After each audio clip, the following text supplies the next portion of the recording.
Right, and without further ado, I'd like to introduce our presenters. That is Agostino and Matteo.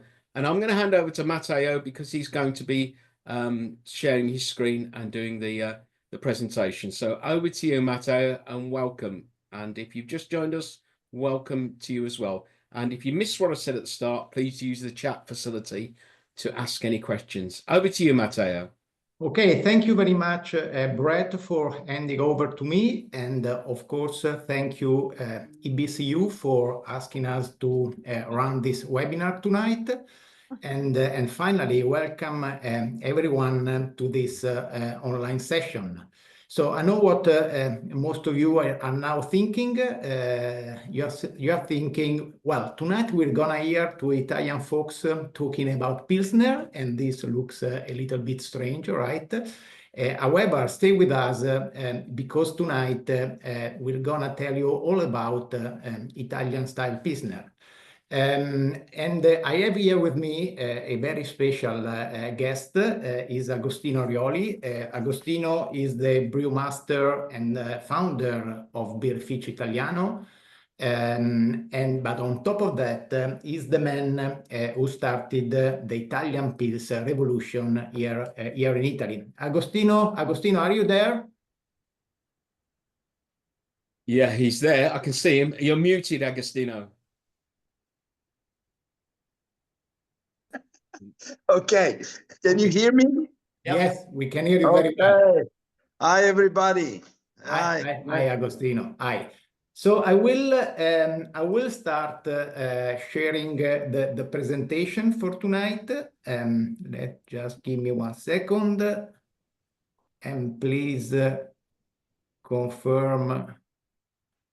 Yeah, perfect. Yeah, I just need to have it on full screen. Just give me 1 second.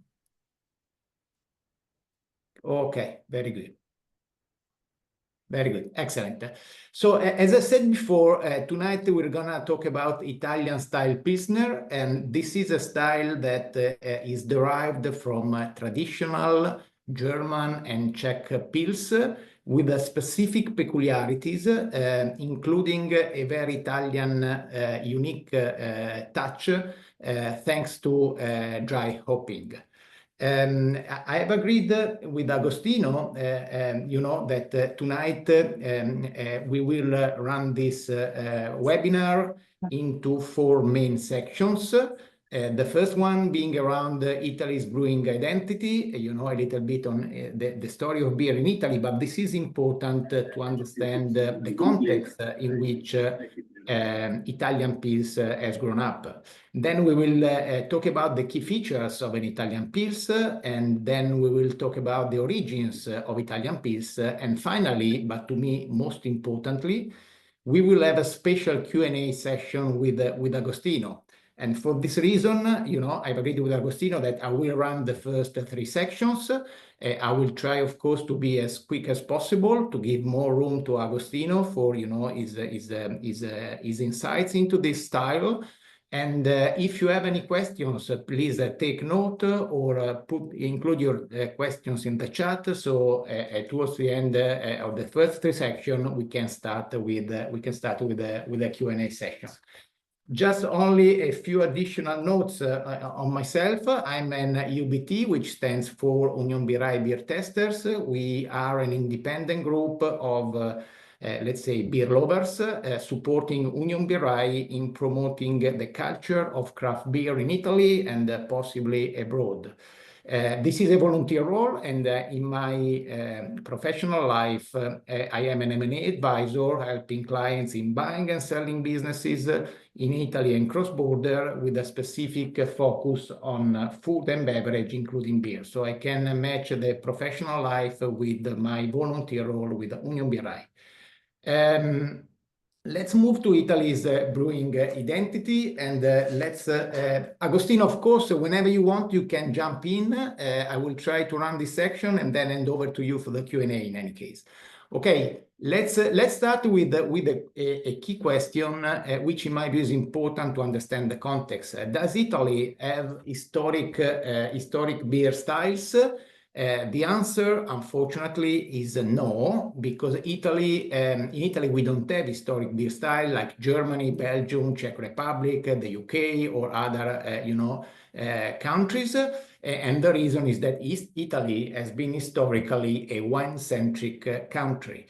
In this context, industrial and mass market lagers dominated our market for decades.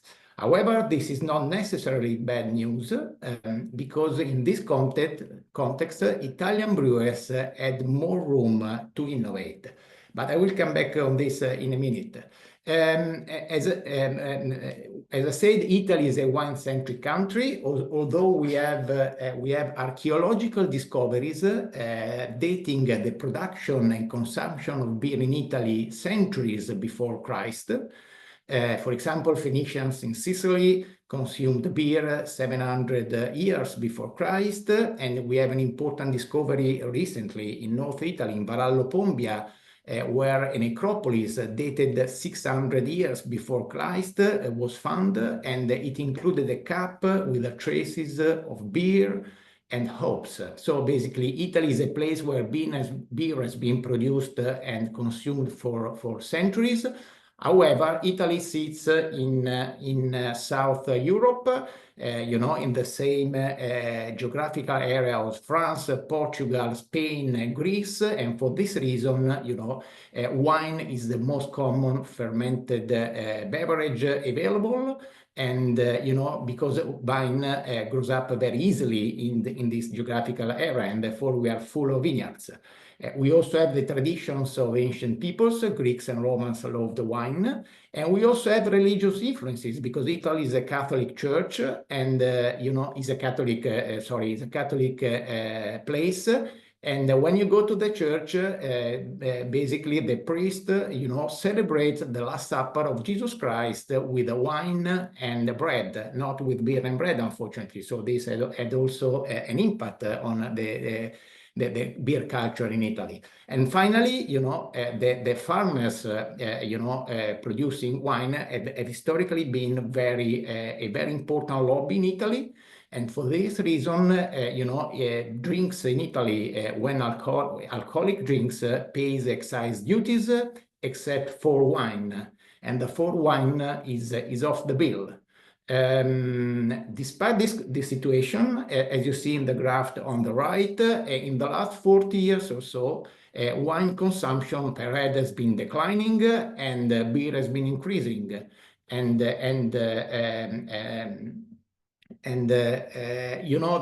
probably, the last statistic are for 2023, so we are still waiting for the most recent statistic, but the beer is now gaining ground. I know that 36 liters per head in Italy of beer consumption is low when compared to Czech Republic, Poland, Germany, and all these countries.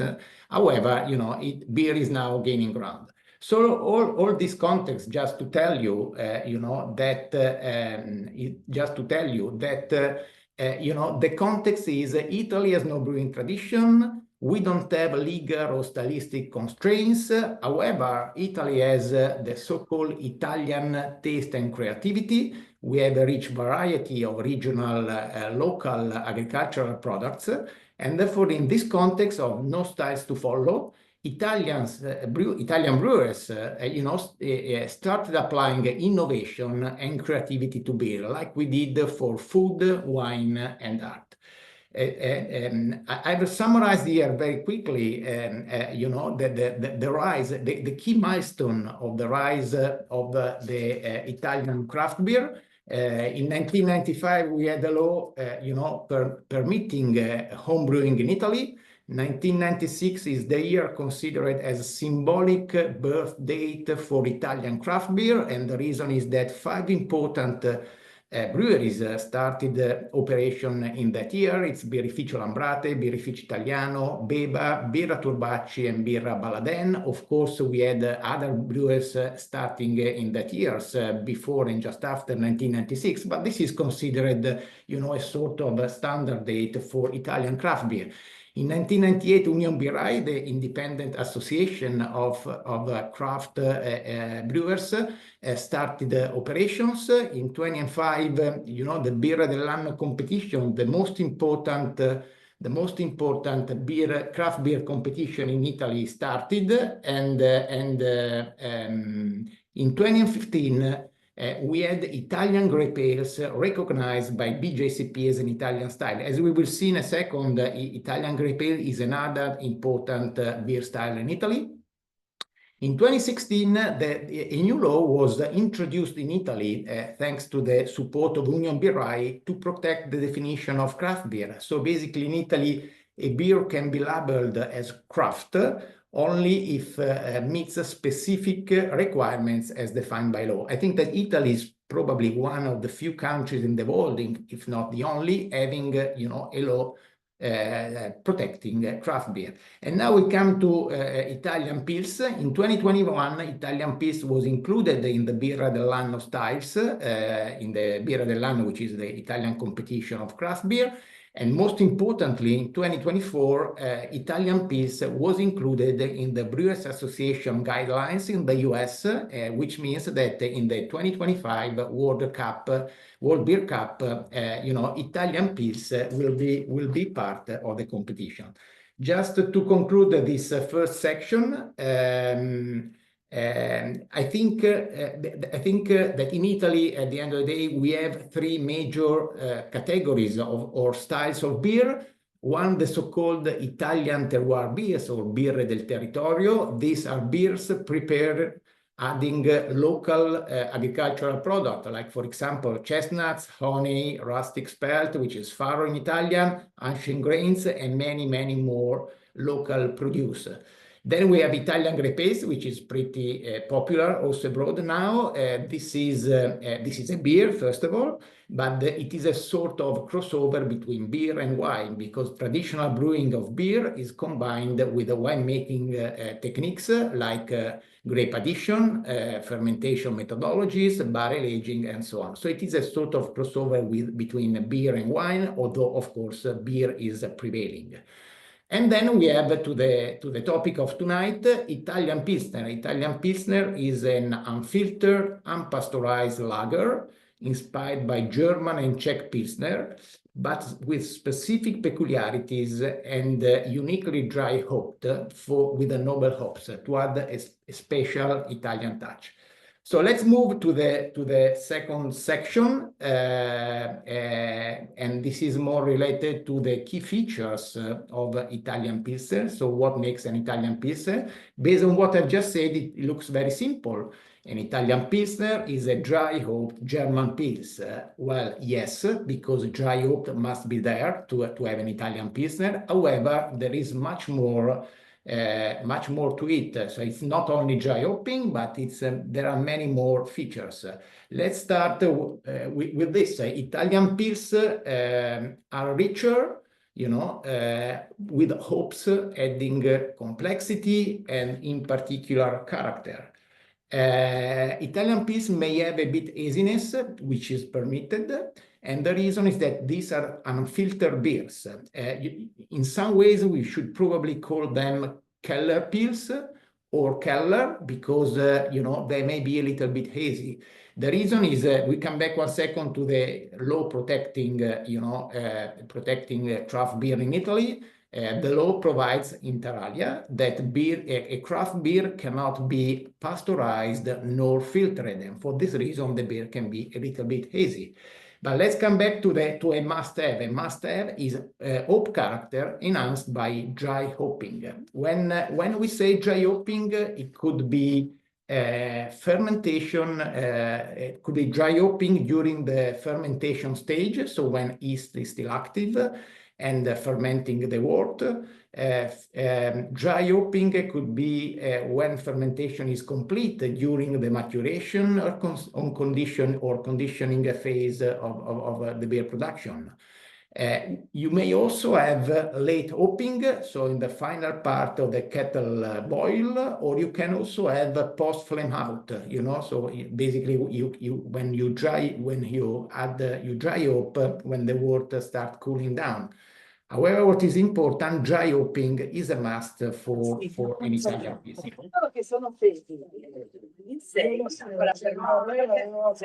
Can you please your mic? Simone. Okay, thank you. I was talking about dry hopping, but it is a gentle dry hopping with a noble and traditional hops. So intensity, this is important. Intensity is not a goal. So if you have in your mind an intense fruity of hop character of an American IPA, well, this is not appropriate. Dry hopping and the intensity is not a goal, and for dry hopping is done with noble hops. This is a list of typical and most common noble hops utilized in dry hopping. It's Tennanger, Perle, Spalter, Spalter Select, Saphir, Hallertau, and Spruker, and Saz, but of course there are many more. But again, it is important that these are noble hops. So all in all, if we try to sum up and put all together these features, Italian Pilsner is a subtle, complex, and full of character beer, but it must be very balanced. So balancing is a very important feature of Italian Pilsner. What I've done here is I have tried to summarize the guidelines for Italian Pilsner according to the Italian Unionbirrai Birra dell'Anno style guidelines and the Brewers Association or the American Brewers Association for the World Beer Cup. Of course, they have most of the characteristics are very similar, and they have in common a balance toward hops that are floral, herbal, and spicy, balanced with the maltiness. The beer is, of course, as typical of a Pilsner, light yellow to light golden, and the finish is dry with a medium body and a dry and crisp finish. However, when pulling together this comparison, I also noticed some slight differences. One is around the alcoholic content. You see that the range under the Italian guidelines is a little bit wider, from 4 to 5.5 ABV, while the alcohol range under the Brewers Association is a little bit more narrow, from 4.6 to 5.3. So in essence, there is a slight difference. And second, and as I expected, the appearance of beer for the Brewers Association must be clear, while under the Italian Unionbirrai guidelines, it must be clear. However, some haziness is accepted, and the reason is what we said before on, the Italian craft beer law protecting craft beer. My personal view, but this is personal, is that when reading, the description of aroma and flavor and the final notes, I see that, my impression is that the American Brewers Association description of the beer is a little bit more hop forward. So if we try and read together, pronounced hop aroma and flavor under the Brewers Association, and predominant hoppy aroma and taste, although supported by malts. Again, I start with Brewers Association, floral, herbal, peppery aroma and flavor, and under the Italian guidelines, floral, spicy, herbal with a delicate maltiness. Under again, Brewers Association, malty, sweet aroma and flavor should be present at low levels, okay?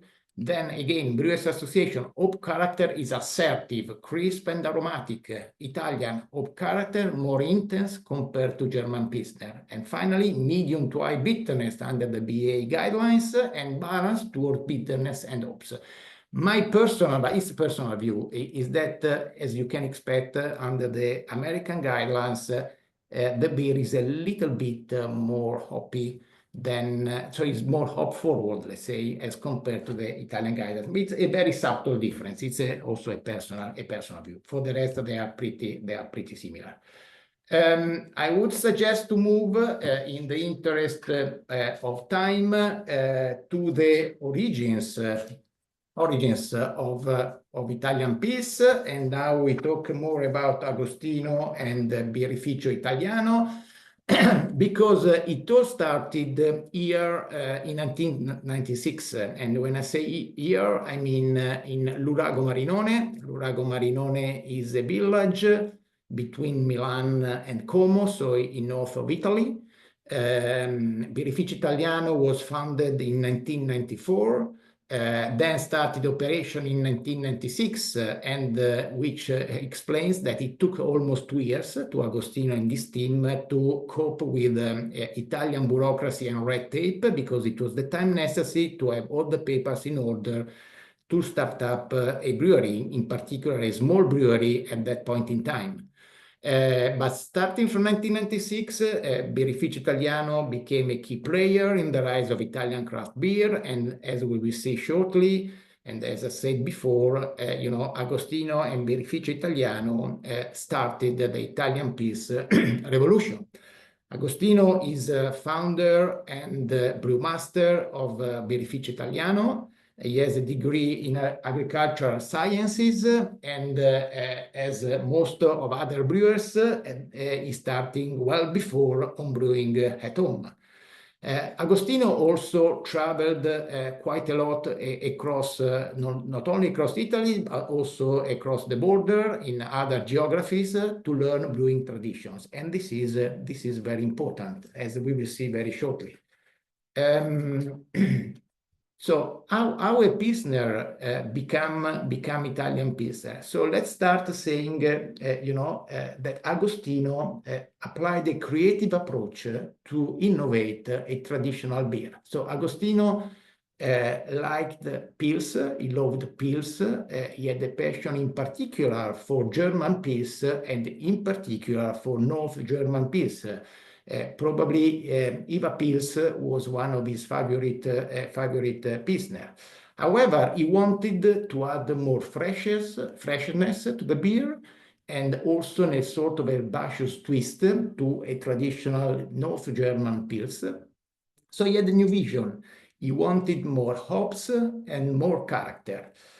But what was also important at that point in time is that Agostino had several times visited the UK, and he was very well impressed by dry hopping, in particular dry hopping in the English cask, where real ales, beer, bitters, and golden ales, and in general real ales were dry hopped in the cask, so in the final part of conditioning of the beer, to add the freshness to the beer. So the game changer basically was that Agostino dry hopped a lager, or what in his view at that point in time it was a lager, but it was already with the characteristic of a Pils. And he named the beer Tipo Pils. If you try to translate Tipo Pils into English, it's probably a kind of a Pils or a sort of a Pils.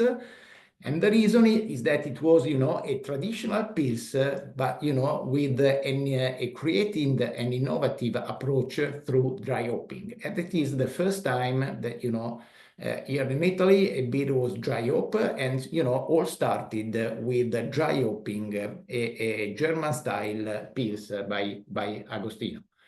I don't know, Agostino, if you want to add anything. Otherwise, I can complete the section with the story of Italian Pils.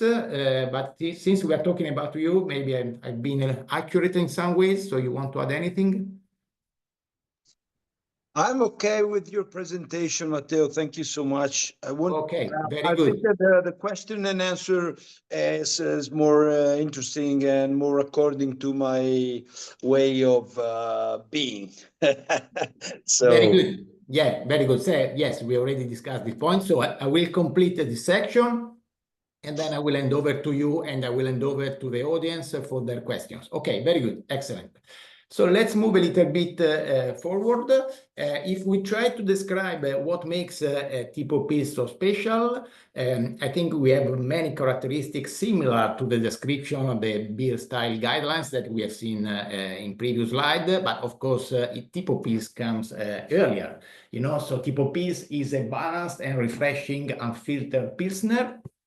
It's a golden straw, although slightly hazy, and we have already discussed why it is a little bit hazy. so it's not filtered. There is a dense white head with bubbles, long-lasting white head. And of course, aroma is very driven by fresh hops, adding floral, herbal, and spicy notes from noble hops. Then the dry hopping adds a fresh cut grass aroma together with a little bit of citrus peel and a hint of white flowers. It's important that there is also a subtle freshly baked bread and crackery malt sweetness, which provide balance to aroma and flavor of hops. Okay, so the balancing again is very important. The finish is dry with an elegant hop bitterness, and the crisp and dry finish invites and calls for another sip. So all in all, and again, now this is my personal view, I see a number of similarities of this beer with English bitters, which actually I love. And the reason is that, the Italian Pils is, has a little complexity, but it is complex as a character, is fresh, but on top is very balanced. Tipo Pils is a very easy drinkable, so is what I call a sessionable beer. And I think that most of these features are in some ways very similar to the characteristic of English bitters. Of course, aroma and flavor is a little bit different because it's a different style of beer. But to me, being a sessionable beer and being very balanced, call me what my description of bitters. It's all about balance, and this is what Tipo Pils has.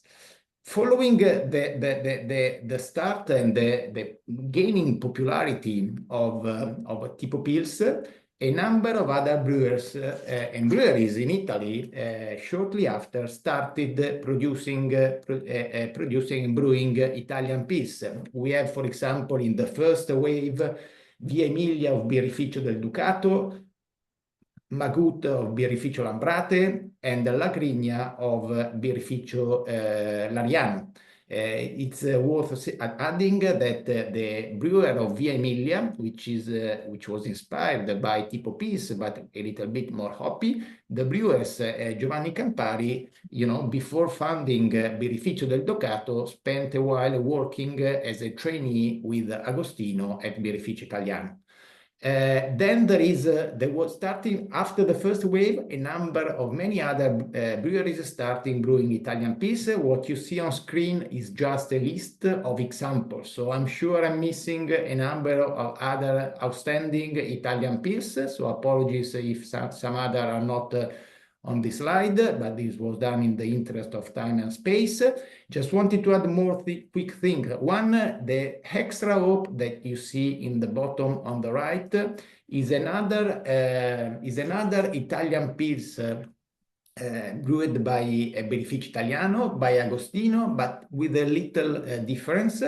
This beer is dry hopped with freshly dried hops. So we're not talking about wet hops, but we are talking about recently dried hops, which preserve the freshness of the hop character of noble hops. So as probably Agostino will tell you later, what in his mind is always very important for his beers is freshness. And therefore, is very focused on making sure that the beer is as fresh as possible, and freshly dried hops, of course, also add freshness to the beer. Just to sum up on this, on the Italian Pils in Italy, I think that now we have three major categories of Italian Pils. One clearly inspired by Tipo Pils.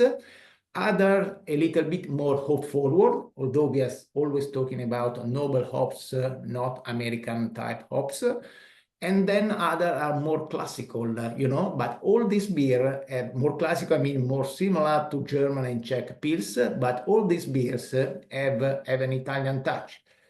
I've summarized here the three winners, the first three top position at Birra dell'Anno in 2025.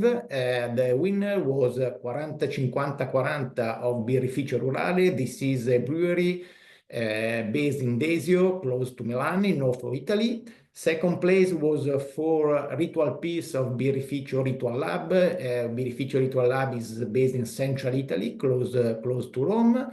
And then we have Ultra Pils, the Italian Pils of Birrificio Doppio Malto, based in Sardinia. These are the three top beers as selected by the Birra dell'Anno competition in 2025. I think we can now start the last chapter of the diffusion of Italian Pils, because starting from the mid-2010s, Italian Pilsner has spread across the US, influencing a number of local breweries. It all started, as Agostino explained to me, in 1998, when, at the Salone del Gusto, which was an exhibition on Italian taste in Italy, he met some, brewers from the American Brewers Association and some representatives, including Charlie Papazian and Winnie Cilurzo. He's starting, exchanging thoughts and sharing beers with them. Then Agostino traveled across the US in a number of times, including a trip with Winnie Cilurzo to San Diego, where he met Matt Branninson, the brewer and founder of Firestone Walker. Matt at a point in time visited also Europe. Ma attento che io non so cosa ha fatto Matteo, c'è il rischio che prendere in mano quella... Okay, and Matt when visited Europe but also in the US, because Agostino bring with him some bottles in the US. Matt had the opportunity to taste the Tipo Pils, and he was very, very impressed. Firestone Walker was at a point in time a brewery in California, and it was already known for its high-quality craft beer. Coming back from one of his trips in Europe, Matt returned home, and he started putting together a recipe for an Italian Pilsner. The recipe, and he brewed his Pivo Pils, which started the Italian Pilsner style in the US. But most importantly, Matt gave credit to Agostino. So he explained clearly that he was inspired by Tipo Pils, and he was very grateful to Agostino. And I think this is very nice and very important. Finally, Tim Adams, founder of Oxford Brewing, based in Maine, visited Italy several times. He was highly impressed by Italian Pils, including Tipo Pils, but not only Tipo Pils, also Via Emilia, for example. So he liked Italian Pilsner style and went back to the US. He brewed his own version of the Italian Pils style, and it was named Lupolo. In Italian means hops, And this beer was the first beer clearly named Italian Pilsner, because it was labeled as an Italian Pilsner beer. Okay, so I think that's basically starting from the mid-10s, Italian Pilsner sort of invaded and started spreading across the US. I visited the US last year. I flew to Seattle, then I drove down to Yakima Valley and Idaho, and then from Idaho to Portland, Oregon. I visited some 50 breweries and tap rooms, and believe me, most of them, I think the vast majority, had an Italian Pils on tap. Okay. I tried to find some statistic on Italian Pils consumption in the US, but unfortunately I didn't manage.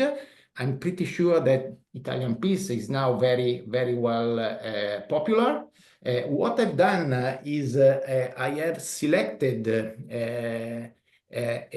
the top 3 small regional US breweries in the US according to the 2024 Craft Beer and Brewing Reader's Choice. Craft Beer and Brewing is a US magazine focused on craft beer. Every year there is a Reader's Choice competition selecting the best breweries across the country. And so I've selected the top 3 for the 2 small and small regional categories, and all of them, you know, had an Italian style Pilsner in their lineup. So yeah, I think, again, this confirms that Italian Pilsner is pretty popular. When something Italian becomes popular abroad, you know, you tend to name the product with a sort of Italian sounding. And of course, I did another research selecting some example of Italian beers in the US, and all of them have an Italian sound. It's called Pizza Pilsner, Visit Italia, Pilota, Sfizio, Paesanos, Fratelli, Busta Paga. This is very funny. Busta Paga in Italian means payslip. So I don't know how you can name a beer payslip, but it sounds very Italian. Busta Paga. And of course, Godfather, because Italy means mafia. And then Agostini, which reminds me Agostino. And then Al Dente. So as you see, you know, all Italian pieces are now popular in the US with very Italian name. So we are close to the end of this section. Before handing over and moving to the Q&A session with Agostino, I tried, of course, to be as quick as possible. I just wanted to give you some sources if you want to deep dive into the Italian Pils style. Of course, you can, I mean, the net is, of course, you can surf the net, is full of materials, but I would recommend to see the Unionbirrai and Brewers Association website. Also because the style guidelines are online, you can analyze in more detail the characteristics and features of the Italian piece. And then I had 2 inspiring sources. One was an article on Fermento Birra. Fermento Birra is a magazine in Italy on craft beer. There was a very interesting article written by Simon Mattia Riva, who is an Italian beer sommelier and publican, and it is named Italian Pils, possiamo parlare di stile. This was very inspiring. And similarly, I found very inspiring a book recently released in Italy, written by Alessandro Agrestini, another Italian beer sommelier and writer and consultant in the beer industry. She wrote this book named Di Cotte di Crude, 30 anni di birra artigianale italiana. I think this was very, very inspiring. So having said all that, I think we can now move to the Q&A session. Let me check how I can stop sharing. Okay. And the show. Okay. Okay, I've now stopped sharing. I think it's now the time for, me and Agostino, but of course I will now hand over to Agostino to answer some of your, or most of your questions if possible. So let's see if we can see any question to Agostino. Maybe I would suggest the following. While I see to find out some questions, I wanted to ask Agostino, I've not mentioned on purpose that in 3 days we have the Tipo Pils Day in Italy, which is a day fully dedicated to the Tipo Pils. And then we know that there are other 2 important festivals dedicated to Pils, not specifically to Tipo Pils. One is named Pils Pride in Lurago Marinone, so in Italy. The other is Pils and Love in the US. And I know that you are very popular and you tend to attend all these festivals. So Agostino, do you want to tell us a little bit more on Tipo Pils Day, which is in this week, and then the other 2 festivals? In the meantime, I will check the other questions so I can then raise the question to you. Okay. Hey, everybody. Thank you for inviting me for this webinar or chat or whatever. And yeah. In a few days, on Thursday, we'll have the Tipo Pils Day happening. Is probably the 10th edition or something like that. And it's just a diffused event that happens in all around Europe, let's say, and the US from last year. So basically, we brew two special versions every year of the Tipo Pils. So the main brand, the mother of our Pilsners, and they are sent all over, and people are supposed to tap the first keg or Bavarian keg at 7 p.m. local time. So this is going to happen very soon. We are all excited. There are 250 pubs doing this, and it's exciting. Our festival, on the other hand, is called the Pils Pride. It's gonna be this year is gonna be the 19th edition, and this is a very important thing when we are talking about Italian style Pilsner, but even simply about Pilsners, because I used since 19 years to gather and put together the best Pilsners that I know. So it's a very specialized festival. So it's there are more brewers than normal consumers there, but the atmosphere is super relaxed and very nice. So I would like to go straight to the first question from Brett Lanios, that he says, is Italian style Pilsner targeted at the home or the export market? Well, we do what we can. So we need to let's say work. And to be honest, we are usually not looking for export, but export happens, and export gives us a lot of satisfaction. I'll be honest, not only in the US, but even in other countries, Copenhagen and Denmark and Estonia, Spain. So we like export too a lot. The second question was, and this is very interesting for me to answer to, is the beer mainly targeted to at and consumed by beer enthusiasts or the general public? So my personal opinion is that Pilsners are not a mainstream style or beer, and they will never be a mainstream beer. It's more for beer enthusiasts or for brewers, and that's something that we find every time we do the Pils Pride Festival in Italy or the Pilsen Love Festival in the US. Most of the public there is made of brewers, so it's not for everybody.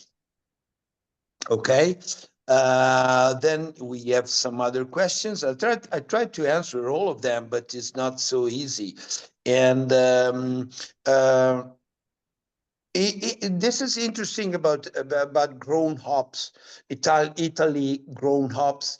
It would be very nice to do it, but at the moment we don't have a very interesting Italian grown hops that are suitable to brew Italian style Pilsner in my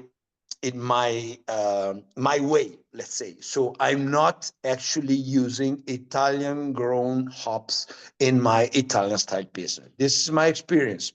It's possible there are some differences in beer style guidelines between Italy and the US if the origin of Italian beer is from Italy. It's possible, fortunately, because variety is the main character of the craft beers, and so everybody's is brewing even the same style his own way. And this is something that I really appreciate. So it's definitely possible and quite pleasant. Can we please get some Tipo Pils in Ireland? Oh, I'd love to. Well, when I travel to Ireland, I usually bring some bottles. So I'll let you know so that we can have one or two together, okay? Last time I was in Killarney for a collab that was really exciting, and I love Ireland. especially for hiking, even for beer, sorry, but especially for hiking. So, Woohoo! what kind of hops you use in Italy? What do you mean? We use any kind of hops. I personally use Spalter Select and Saphir as aroma hops in the Tipo Pils, while in Extra Hop and other of my Pilsners like this. Can you see this bottle? This is my harvest pills. So I use very different kind of hops for my pilsners, including Dahlia. Dahlia is my summer pils or session pils that I brew only during the summertime, where I'm using as aroma hop the Polaris. That it's a very strong in alpha hop that nobody uses as aroma, but I love it, and I love the beer. Are there any differences in ingredients or brewing process to Northern German Pilsner aside from the dry hopping, of course? I think so. I never aimed to brew a classic German Pils, so I never studied the recipes for German Pilsners. But what I think, even according with the descriptions of both Italians and Americans, I think that usually Italian style Pilsners are more thin in terms of malt and body. So they are more on the hoppy side, and they are probably less malty. So this is a difference that I would say I fully recognize. I have a question, but would like to ask it vocally. No way. I mean, I don't know if there's a way to do it. Yeah, what we can do, Agostino, if we do the next question from Frank, and then what I can do is maybe if Kevin wants to ask his question verbally, in other words, using a microphone, he can unmute in a minute. So do you want to take the next question, and then we can... Yeah. Is that okay? Yes. So the next question from Frank is, you mentioned dry hopping is in cask. Is typical served on cask, and where? No, there was probably a misunderstanding.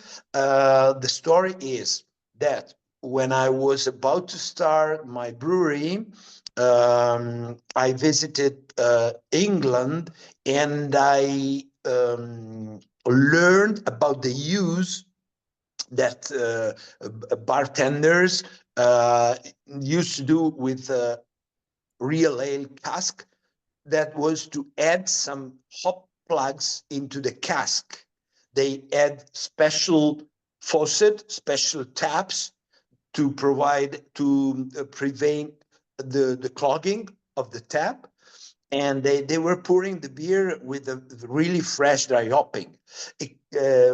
So I was there, and I said, I can do the same thing in my very small tanks, because at that time my serving tanks were 4 hecto, and it was a double brew tank. So I said to myself, I love hop, because hop is the thing that I love the best in the beers. And I said, this can be something really amazing to try doing this with my pills and with my hops. And that's what I did. And it was successful in my palate and in my taste, and I kept on doing it. And then it grew and grew again, okay? So I was inspired by cask hopping, but I used to do, at the very beginning, I used to do a double dry hopping in the Tipo Pils. The first one was during the primary fermentation, and the hops were containing in a bag, because I didn't want to, because I had to pitch the yeast, so I didn't want the yeast to be full of pellets, bars of pellets. So I used to hang some bags in the primary fermentation, and then doing a loose pellets dry hopping during the maturation. Nowadays, since 12 to, or maybe more, 15 years probably, I only do one dry hopping in the maturation stage, okay? Oh, Dagur Helgason, sorry for my pronunciation. You say Tipo Pils is less malty than the German ones. Do you stick to a simple, mostly Pilsner malt bill? Likewise, do you use any corn or similar to add sugar without adding much flavor in order to get a drier finish? Okay, yes, I think we have a lower maltiness in our beers, but I don't use any alternative cereals. I just use 100% barley malt. And I'm talking about a very simple and normal Pilsner malt brew made in Germany. Germany and France, actually, because I use different sources for my malts. So I don't add anything. I don't add sugar, and no, that's it. It's a matter of pH. It's a matter of mash profile. It's a matter of water. It's a matter of pitching rate. Many different things are ruling in this to get this result. I don't treat my water. I'm using tap water. Maybe this is something it's interesting for you. I use my municipality water. I don't treat it, not at all. My question is kind of similar to Doug's one. I'd like to ask about your favorite special malt addition to the grain bill, possibly with rough percentage, 100% Pilsner malt. Half coming from France and half is coming from Germany. That's a nice, easy answer, Agostino. Frank, do you want to? Sorry, not Frank. It was Kevin. Kevin, do you want to unmute your microphone and ask your question? Yeah, sure. So up until today, the stuff I knew about the Italian Pilsners were the two most popular ones that you can get in the Netherlands, and those are Peroni and Moretti. And yeah, that was the reference I had from Italian beers. Yeah, of course shipped into the country by the bigger breweries. But is it anything? Italian beers. Is it anything related to an Italian style Pilsner? Because if somebody asked about it at the tasting that I gave, I said, yeah, it's because the Italians like it to be so light because it looks like white wine, and they used to drink white wine, and so the color is similar. But does it have to do anything with Tipo Pils, or is it fake? It's not fake, it's pure fantasy. And first of all, let me say the Moretti and Peroni are not Italians since 30 years, averagely. So like some people think that Ducati is still Italian, the motorbike is not. Okay, so Moretti is not Italian since more than 30 years. The way we brew beer, I brew beer. I want to answer only from my personal point of view, has nothing to do with white wines or red wines. And but I would say, let me tell you that the traditional wine has always been the red one, not the white one. People in the countryside, okay, farmers, they always used to drink red wines, not white wines. Fantastic, thank you. Okay, A couple of comments we've had. Simone says the Unionbirrai still has a lot of work to do. You've got some more campaigning to do, I think. And yeah, some other comments. Oh, sorry, one from Frank. What kind of yeast strain would you recommend to make a good Italian Pilsner? I'm using the 3470 from Weihenstephan, very easily available everywhere on the planet. So it's very, very simple answer. No way. I'm using it since the very beginning. I've been changing the hops. I've been changing from a double dry hopping to a single dry hopping. I'm changing many different things, but I'm always stick to the same yeast strain that is 3470.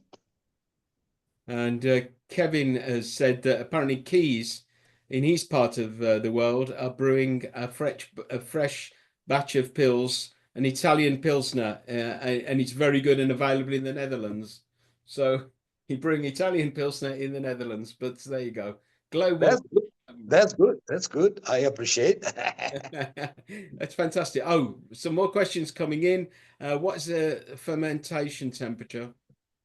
I would say that it's quite high very high compared with the German classic beers.